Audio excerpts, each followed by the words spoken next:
सत साहब भैया, और सब सब निकालते हैं, मगर मंगलसूत्र क्या करना चाहिए? मंगलसूत्र रखना है क्या, पहनना है क्या नहीं? थोड़ा इसकी जानकारी दो तो भैया।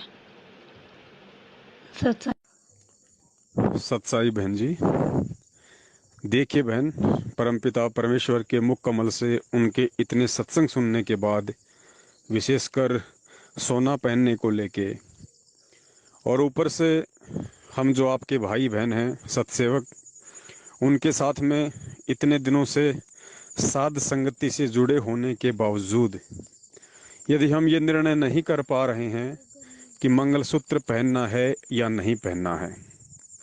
बहन जी, जब परमेश्वर ने स्पष्ट मना कर दिया कि सोने को हमने ना तो घर में रखना है, ना हमने इसको शरीर पे धारण करना है, तो फिर चाहे वो मंगलसूत्र हो, चाहे और कोई अन्य कोई सूत्र हो, हमें उसको नहीं पहनना तो नहीं पहनना। ये सतगुरु का वचन है।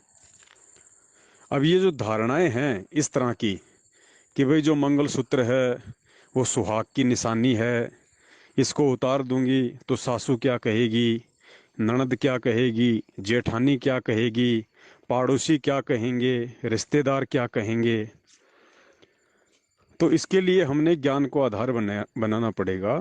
और परमात्मा कहते हैं कि छोड़ देने पछलियों की रीत सतगुरु तारेंगे। संध्या आरती करते हैं ना, तारेंगे तारेंगे तहतीक सतगुरु तारेंगे।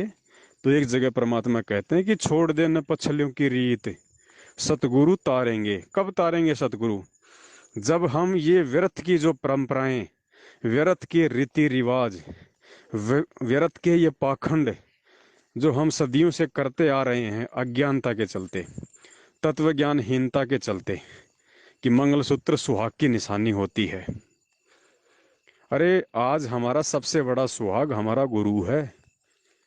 आज हमें इस आत्मा का असली पति मिल गया जो अमर है, अमर। और ये काहे का सुहाग की निशानी है भाई?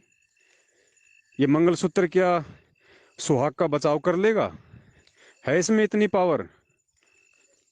तो बहन, अब हमने इन सब बातों को छोड़ना पड़ेगा अगर हमने आध्यात्मिक ज्ञान में आगे बढ़ना है। तो इन चीजों के लिए अब कोई जगह नहीं है कि छोटा सा नाक में तो पहन लूं, मंगलसूत्र का क्या करूं। तो बहन, दास के तो यही विचार हैं परमपिता परमेश्वर के ज्ञान आधार से कि संघर्ष बहन करना पड़ेगा। मैं जबरदस्ती नहीं कह रहा आपसे कि मेरे कहने से आप उतारो। देखिए, जब तक आप स्वयं इन बातों पे विचार नहीं करेंगी गुरुदेव के ज्ञान को आधार बना के, बहन आप उतार भी देंगी तो आपके अंदर वो लालसा रहेगी। और लालसा रही तो चाहे उतारा या ना उतारा, दोनों चीज बराबर हैं। हर तरीके से आपने पहले इस ज्ञान से मजबूत होना पड़ेगा। आपने हर किसी के सवालों के जवाब देने पड़ेंगे। अड़ोसी पड़ोसी रिश्तेदार परिवार का कोई व्यक्ति कहे कि ये तूने क्या किया, मंगलसूत्र ही उतार दिया, हो सकता आपका पति भी आपके विरोध में खड़ा हो जाए कि मंगलसूत्र उतार दिया, तो मेरी नहीं हो सकी। तो इन सब बातों के लिए बहन दो रास्ते हैं। प्रथम रास्ता है, गुरुजी ने बताया, बहन मीराबाई का। मीराबाई ने जो दृढ़ता दिखाई, अगर वैसी दृढ़ता हम दिखा दें तो परमात्मा इसी समय पार कर देगा, इसी जन्म में पार कर देगा। और जब जीव इतना दृढ़ हो जाता है तो फिर परमात्मा भी उसका साथ देता है। और दूसरा रास्ता है बहन सिमली जैसा, जो बातें तो करती है ज्ञान की, और जब समय आया परीक्षा का तो देखा देखी में लोकलाज में आके पत्थर नहीं मारा तो फूल ही उठा के मार दिए मंसूर को। तो ये दो रास्ते हैं। इन दोनों रास्तों में से आप जी को कौन सा चुनना है, कौन सा आपको अच्छा लगता है, ये आप अपने ज्ञान आधार से स्वयं निर्णय कर लीजिए।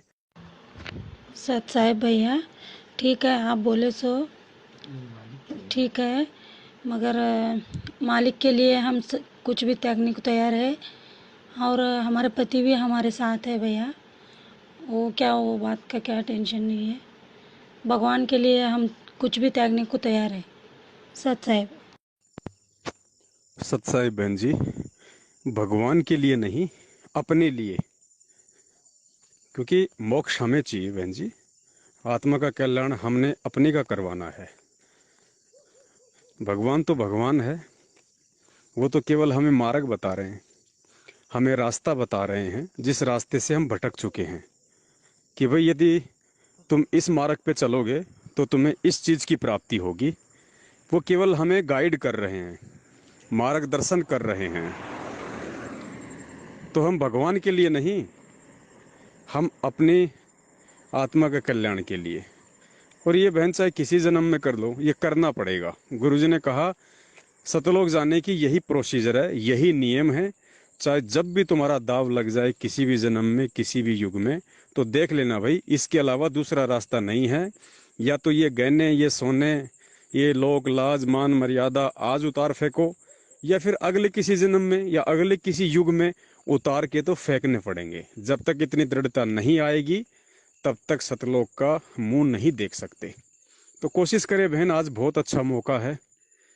इस समय परमात्मा चाहे जितनी आत्माओं को लेके जा सकते हैं, अगर कोई जाना चाहे तो। इसको गोल्डन चांस कहते हैं। तो आज मौका है बहन। और वरना फिर परमेश्वर ने तो पूरा विधान बता ही रखा है कि नक बेसर नक्शे बनी, पहरे थी हार हमेल, और सुंदरी से कुतिया बनी, सुन साहिब के खेल। जो मालिक की आत्माएं होंगी वो बहन जी समझ जाएंगी और वो संघर्ष करेंगे। भाई परमात्मा ने संघर्ष करके दिखाया पहले, आज भी संघर्षरत हैं। तो हमने भी संघर्ष करना होगा, तभी विजय प्राप्त होगी। सत साहिब।